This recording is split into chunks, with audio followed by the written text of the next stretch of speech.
Real TV-də zəhmətkeşlərin verilişinə baxırsınız. Fermerin real dostu efirdədir. Bu layihəmiz Kənd Təsərrüfatı Nazirliyi yanında Aqrar Kredit və İnkişaf Agentliyinin dəstəyi ilə təqdim olunur.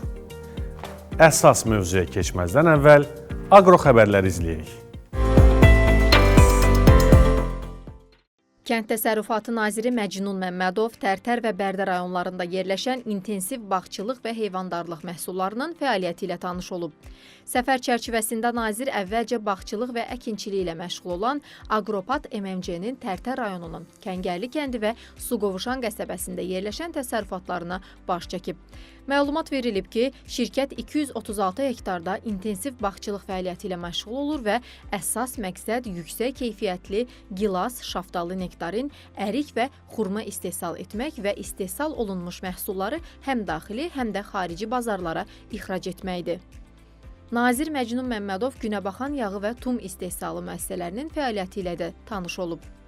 Müəssisələrdə keçirilmiş görüşlərdə keyfiyyətli məhsul istehsalı, ixrac imkanlarının artırılması, ixracın diversifikasiyası istiqamətində atılacaq addımlar və bu istiqamətdə görülən işlər barədə fikir mübadiləsi aparılıb, qabaqcıl təcrübənin digər istehsalçılara ötürülməsi, elmi tədqiqat müəssisələri ilə əməkdaşlıq imkanları, bu sahədə kadr potensialının gücləndirilməsi istiqamətində görüləcək tədbirlər müzakirə olunub.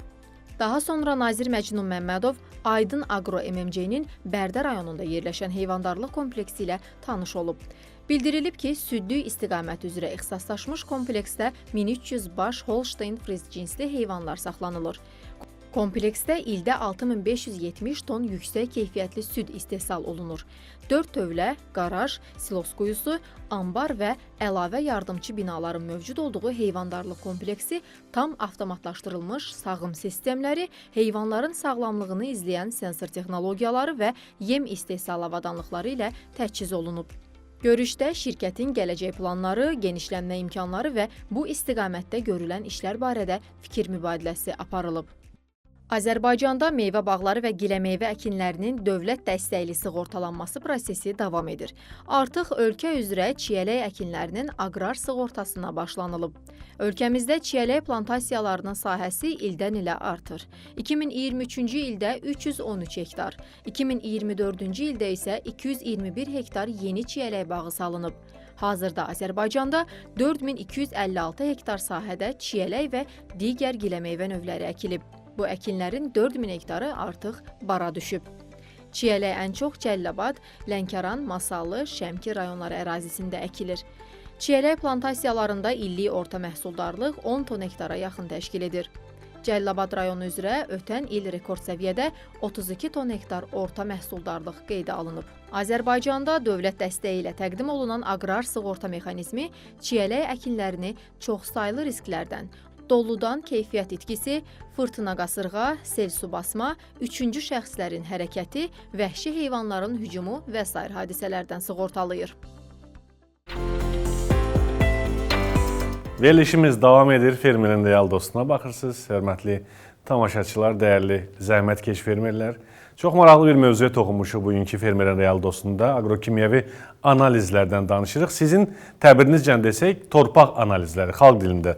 Və bu verilişimizdə mən əminəm ki, sizin üçün vacib bir neçə məsələyə toxunacaq. Ümumiyyətlə, bu torpaq analizləri nə üçün verilir? Bunun vacibliyi nədən ibarətdir? Əhəmiyyəti sizin üçün, ölkəmiz üçün, torpaq fondumuz üçün nədən ibarətdir? Bax, bu və digər sualları qonağımla müzakirə edəcəyik. Qonağımız Kənd Təsərrüfatı Nazirliyinin Bitkiçiliyin Təşkili və Monitorinqi Şöbəsinin müdürü Seymur Səfərlidir. Seymur müəllim, mən sizi salamlayıram. Fermerlərin görüşünə xoş gəldiniz. Təşəkkür edirəm, çox sağ olun.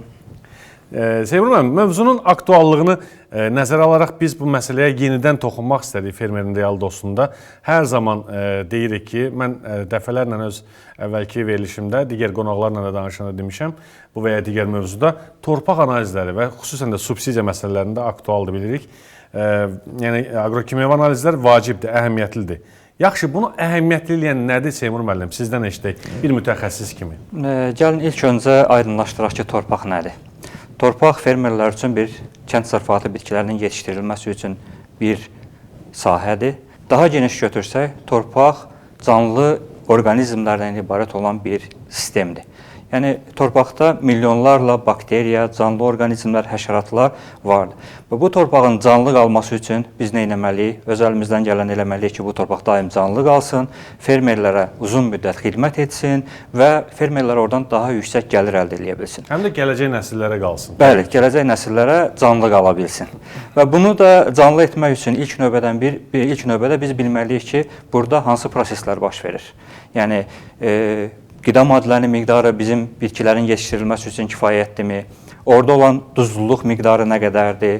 Orada olan pH və digər göstəricilər hansı həddədir ki, biz həmən sahədən yüksək məhsul götürə bilərik? Kimyəvi və fiziki belə deyil. Bəli, həm kimyəvi, həm fiziki.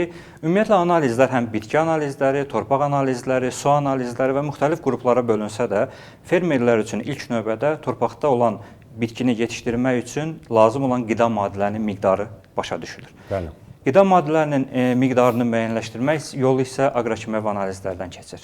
Yəni bu prosesi icra eləmək, bitkini daha yaxşı başa düşmək. Yəni biz qeyd elədik torpaq canlıdır, amma bitki də özü də belə bir canlı orqanizmdir və insandan fərqli olaraq onun dili olmasa da digər bir vasitələrlə bizə qida çatışmamazlığını, su çatışmamazlığını və hər hansı bir stress amillərini bizə göstərə bilir. Bəli. Və bu prosesi daha diqqətli başa düşmək üçün, daha doğru başa düşmək üçün isə analizlərə ehtiyac var. Yeri gəlmişkən bizim monitorda Kənd Təsərrüfatı Nazirliyinin müxtəlif qurumlarının laboratoriyaların görüntüləri var, düzdür Seymur müəllim? Bəli.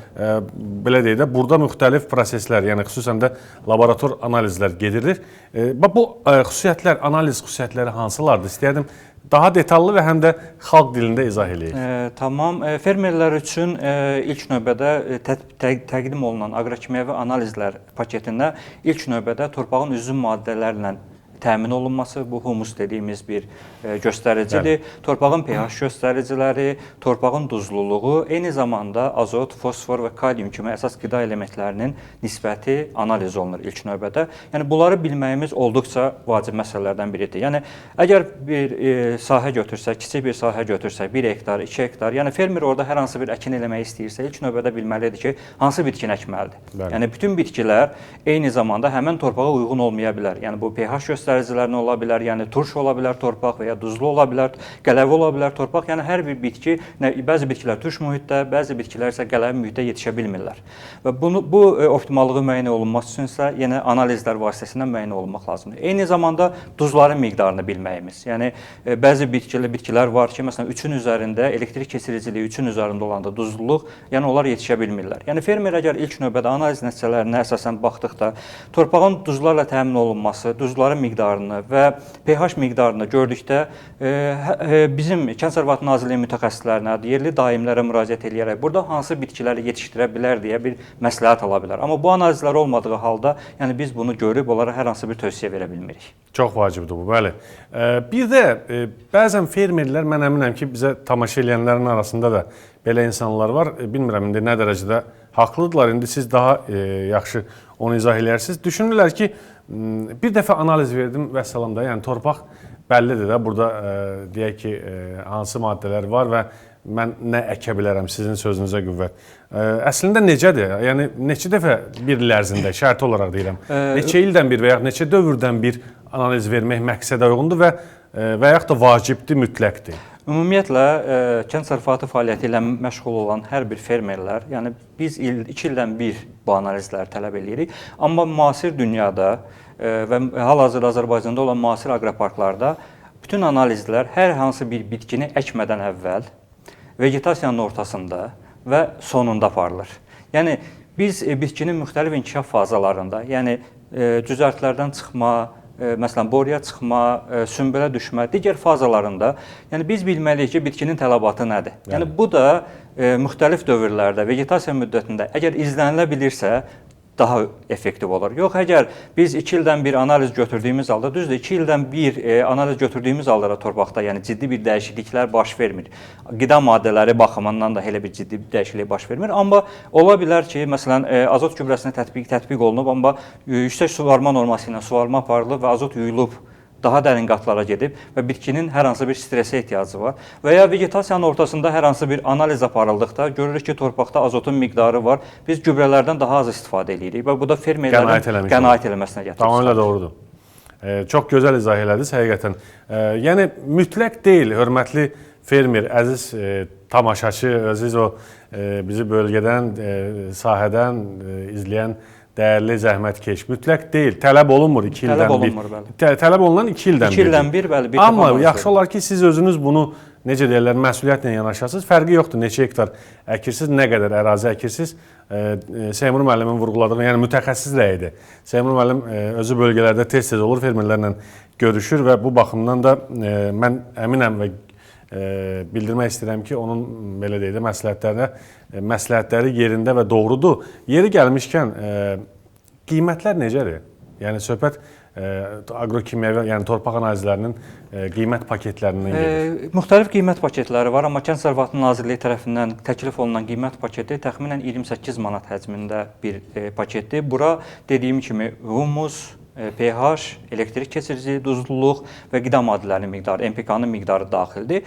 Və burada Kənd Təsərrüfatı Nazirliyi olaraq üzərində işlədiyimiz ikinci bir mərhələ bu analizlərin nəticələri əsasında fermerlərə müvafiq tövsiyələrin verilməsidir. Yəni gübrəni biz torpaq analizlərini müəyyənləşdirdik, onu fermerlərə yönləndirir, amma növbəti mərhələdə tövsiyələrlə fermerlərə getmək istəyirik ki, yəni torpaqda qida maddələrinin təmin olunması dərəcəsi bu qədərdir, siz bu qədər gübrə versəniz, bu qədər dərmandan istifadə etsəniz, daha effektiv, daha yüksək məhsul əldə edə bilərsiniz. Yəni növbəti mərhələyə, keçid mərhələsi təxminən belə planlaşdırılır. Bu bir nümunə üzrə qiymətdir. Necədir? Bəli, bu 5 hektar sahədən bir nümunə üçün bir nümunə verir fermer və bir nümunə üçün 27-28 manat dəyərində bir təqribi bir qiymət. Bəli, təqribi bir qiymət. Amma digər laboratoriyalar var ki, daha geniş aqrokimyəvi analizlər fermerlərin istəyindən asılıdır. Yəni hal-hazırda mən bildiyim qədər, eşitdiyim qədər, kifayət qədər təcrübəli fermerlərimiz var ki, mən dediyim qaydada, yəni vegetasiyanın ortasında, axırında, hətta bitki analizləri belə təqdim edir. Yəni daha yüksək məhsul əldə etmək istəyirlər. Yəni bu da qəbul edə biləndir. Daha böyük paketlərə, daha detallı analizlərə, daha detallı tövsiyələrə ehtiyac olan fermerlərimiz də yox deyil. Yəni kifayət qədər var. Bu əslində doğru yanaşmadır. Çünki misal üçün 50 hektar və yaxud da 100 hektar meyvə bağı salan hər hansı bir fermer və yaxud da kooperativ və yaxud da artıq iri sahibkar bəlli bir məbləğdə analizləri ödəməlidir ki, sonradan belə deyək də o 40-50 manat lordu da desək, hər hansı bir məbləğə görə, 100 manata görə hansısa bir ciddi bir rəqəmlərlə, yəni itki ilə üzləşməsin. Yanaşma belə də, yəni doğrudur. Biraz da belə biznes yanaşması olmalıdır kənd təsərrüfatında, düzdürmü? Tamamilə doğrudur. Yəni bugün biz götürsək ki, fermerlərlə söhbətlərimiz zamanı, yerlərdə olan səfərlər zamanı fermerlərdən soruşuruq. Aqrokimyəvi analizlər nəticəsində hər hansı bir gübrələmədən istifadə eləmisiniz? Yox, mən əvvəlki illərdə belə tətbiq etmişəm, azotu bu qədər verirəm. Məsələn, sual verilir. Məsələn, gübrələrin verilməsi o demək deyil ki, yəni torpaqda bu qədər çatışmırsa, siz bu qədər gübrə verməlisiniz. Bu müxtəlif amillərdən asılıdır. Dediyim kimi, torpaqda olan digər elementlər, digər proseslər, mikrobioloji mühit, eyni zamanda suvarma. Yəni bu bütün parametrlər hamısı kompleks şəkildə olduqda gübrələrdən daha çox effektiv istifadə olunur. Məsələn, fermer deyir ki, mən 200 kiloqram azot verə bilirəm, amma cəmi bircə dəfə suvara bilirəm. Bu o deməkdir ki, həmən gübrə torpaqda da olduğu halda, kifayət qədər həcmdə olduğu halda və fermer əlavə olaraq həmən torpağa gübrə verdiyi halda bu bitkinə toksikliyə səbəb olur. Bəli. Yəni fermer zəhərlənmə prosesi baş verir. Məhsulda zəhərlənmə ortaya çıxır. Bəli, həm məhsulda zəhərlənmə baş verir, həm də eyni zamanda bitki özü stresə düşür. Yəni qidanın çoxluğundan stresə düşür, su çatışmamazlığından daha zəif inkişaf edir, daha çox məhsul əldə etmək istədiyimiz halda daha aşağı məhsul əldə eləmir. Ona görə dediyim kimi aqrokimyəvi analizlərin əhəmiyyəti olduqca vacibdir. Bu həm də mən sizlə söhbət edirəm, sanki həm də biz belə deyək də yüzlərlə bir fermerin qarşısındayıq, fermerin real dostunda, burada belə bir fürsətimiz var da. Həqiqətən də vacib məsələlərə toxunursunuz və bunu ələxüsus vurğulamaq istəyirəm ki, bu məsələlərin önəmli olması və Kənd Təsərrüfatı Nazirliyinin məsul şəxslərinin, bölgələrdəki o nümayəndələrin, daimlərin bu haqda, bu mövzuda danışmasının əsas vacib səbəblərindən biri fermerin vaxtında düzgün şəkildə həm də yaxşı məhsuldarlığın əldə eləməsinə xidmət edir. Və eyni zamanda bununla paralel həm də dövlətin marağındadır ki, bizim elə deyək də həm bizim olan, həm də bizim olmayan, o mənada ki, biz bu torpağı, bu vətəni, bu ölkəni gələcək nəsillərə də ötürməliyik və bunu qorumalıyıq. Yəni bu belə deyək də əkilə bilən ərazilərimiz bizim çox da böyük deyil. Və bu ərazilər, bu torpaqların münbitliyini qorumaq lazımdır. Gələcək bizdən sonraki nəsil burada da əkib becərə bilsin. Düzdürmü? Tamamilə doğrudur. Əgər biz aqrokimyəvi analizləri aparmasaq, torpaqlarda olan duzların miqdarı, əgər həmin ərazilərdə müəyyən bir duzlaşma prosesi baş verirsə, 1-3 il, 5 ildən sonra həmin torpaqlar tamamilə yararsız bir hala düşür və oradan heç bir məhsul əldə etmək onu bərpa eləmək də külli onu miqdarda bərpa eləmək vəsait üçünsə, indi deyirik ki, hələ vəsait bir yana, yəni mümkün deyil. Bəli, onu bərpa eləmək uzun bir, bahalı bir prosesdir və uzun bir müddət çəkməlidir. Yəni fermer bu gün kiçik bir məbləğlə bu prosesi izləyə biləcəyi halda, yəni sonda daha böyük məbləğlərlə həmin torpaqların tamamilə yararsız hala düşməsi, dövriyyədən çıxmasına səbəb ola bilər və ya onu bərpa eləmək üçün daha böyük vəsait xərcləmək olacaq.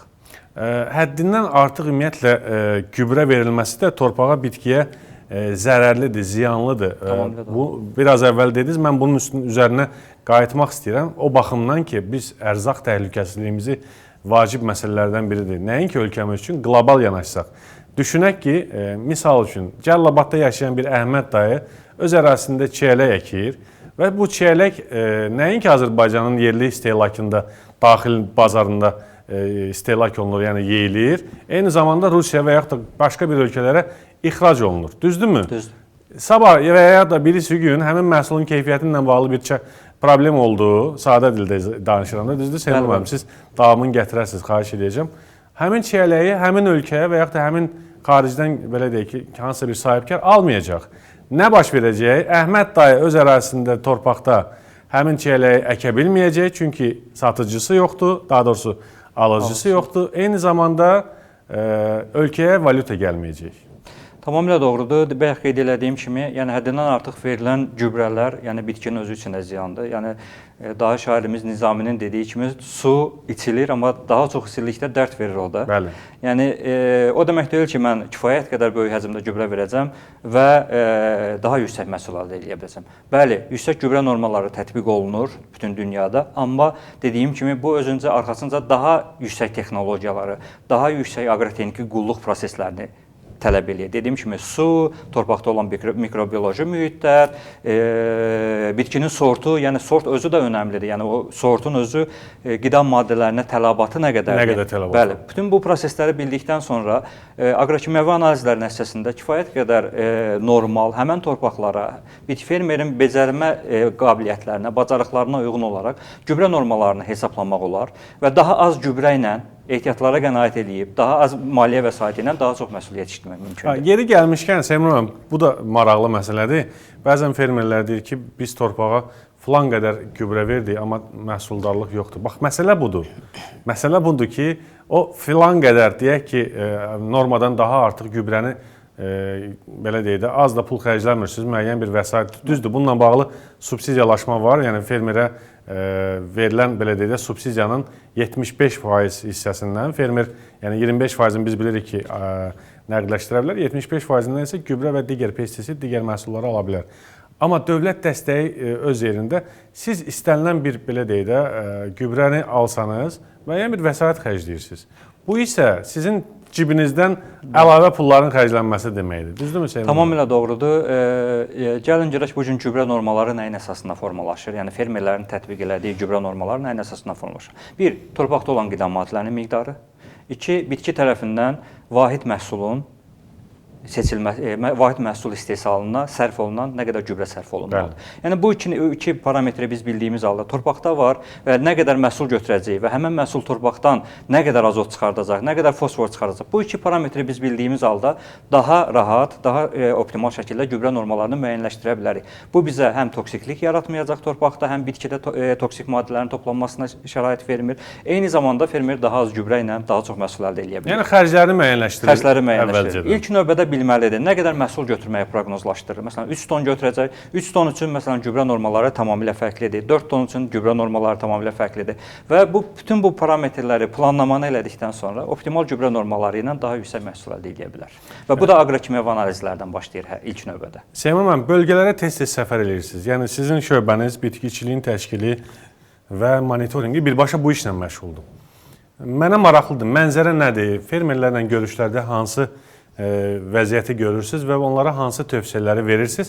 Eyni tövsiyələri bizim Fermerin real dostunu izləyən tamaşaçılar da eşitsinlər istəyirəm.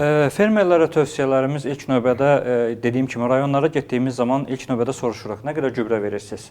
Məsələn, adamlar cavab verir ki, 200 kiloqram, 300 kiloqram fosfor tətbiq edir, amma sual veriləndə ki, nə qədər məhsul götürülürsünüz, verilən gübrə miqdarı ilə götürülən məhsulun gübrə arasında kifayət qədər böyük fərq var. Tərs mütənasib. Tərs mütənasibdir, bəli. Yəni gübrə norması çoxdur, götürülən məhsul azdır.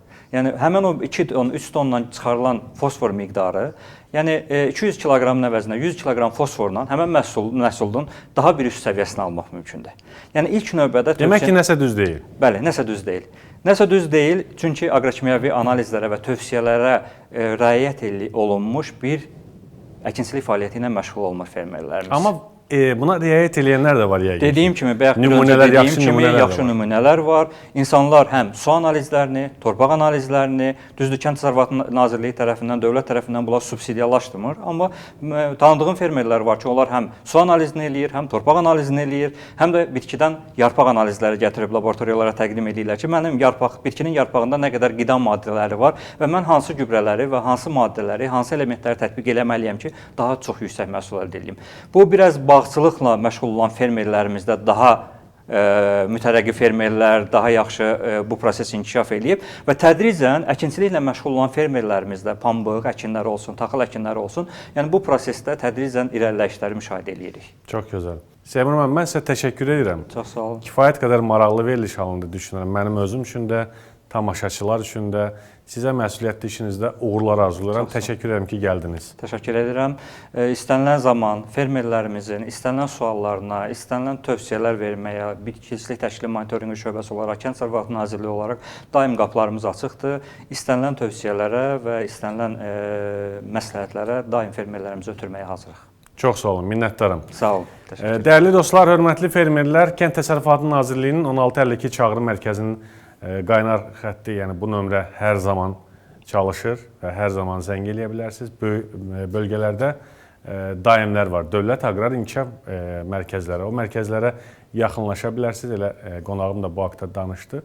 Bizim verilişə də baxaraq bu məlumatları, bu informasiyaları öyrənmiş olarsınız. Gələn həftə eyni vaxtda, eyni saatda fermerin real dostunda görüşəcəyik. Hələlik.